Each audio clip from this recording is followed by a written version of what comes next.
సంబంధించినటువంటి అంశాన్ని కూడా ఆయన కొన్ని సందర్భాల్లో మాట్లాడినటువంటి పరిస్థితి ఉంది. సోషల్ మీడియాలో కూడా చూసినటువంటి సిచ్యువేషన్. అసలు ఏంటి మాటల దాడులు ఏంటి, మాటల తర్వాత భౌతిక దాడులు ఏంటి, అసలు ఏంటి మీ వైపు నుంచి ఏంటి అసలు ఈ ఇష్యూకి సంబంధించి ఏమంటారు?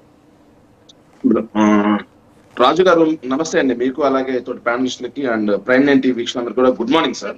కార్తిక్ ఇవన్నీ కనిపించవు సార్, ఎందుకంటే జగన్మోహన్ రెడ్డి గారిని తిట్టినన్ని తిట్లు దేశ రాజకీయాల్లో, రాష్ట్ర రాజకీయాల్లో మరి రాజకీయ నాయకులు తిట్ల అవి కార్తిక్ కనిపించవు. ఎందుకంటే పేమెంట్ అట్టు వస్తుంది, కానీ దాని గురించి మనం మాట్లాడడం అవసరం.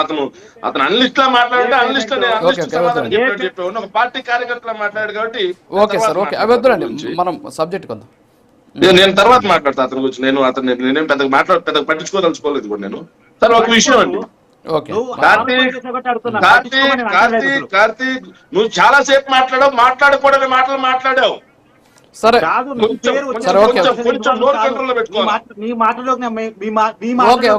ప్లీజ్ అలాంటి మాట్లాడద్దు. అసలు మాటల గురించి మనం డిబేట్ చేసేదే మాటల గురించి సార్. ఇప్పుడు డిబేటే మాట్లాడకూడదని మరి మనం కూడా ఇక్కడ మాట్లాడితే కరెక్ట్ కాదు. ఒక డిస్క్లైమర్ ఇస్తున్నాను మీకు నేను. మనం బూతులు లేకుండా ఎస్ మాట్లాడే ఎస్ ఓకే మీరు కానివ్వండి, టైం వేస్ట్ అవుతుంది కదా, కానివ్వండి మీరు చేయకూడని విమర్శలన్నీ అతను చేశాడు.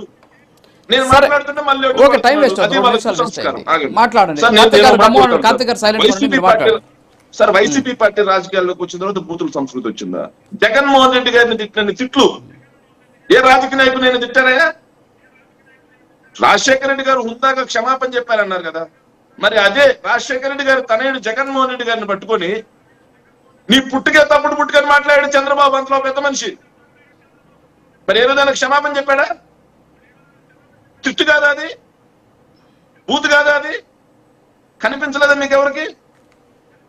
ఇంత దుర్మార్గంగా మీరు ఏదైతే మాట్లాడుతూ ఇంత దుర్మార్గంగా జగన్మోహన్ రెడ్డి గారిని తిడుతూ మళ్ళీ ఈరోజు మీరు సమర్థిస్తున్నారంటే మిమ్మల్ని ఏమనాలి? ఇంకో విషయం అండి, రాజు గారు వస్తుందా నా వాయిస్? మాట్లాడు వినిపిస్తుంది. రాజు గారు నా వాయిస్ వస్తుందా? రాజు గారు మాట్లాడండి సార్, వినిపిస్తుంది, మాట్లాడండి. ఇంకో విషయం అండి సార్, నిన్న జరిగింది ఏంటి?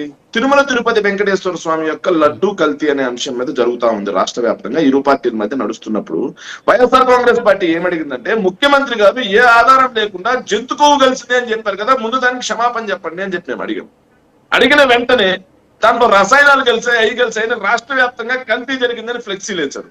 సార్ కోర్టు వివాదం ఉండగా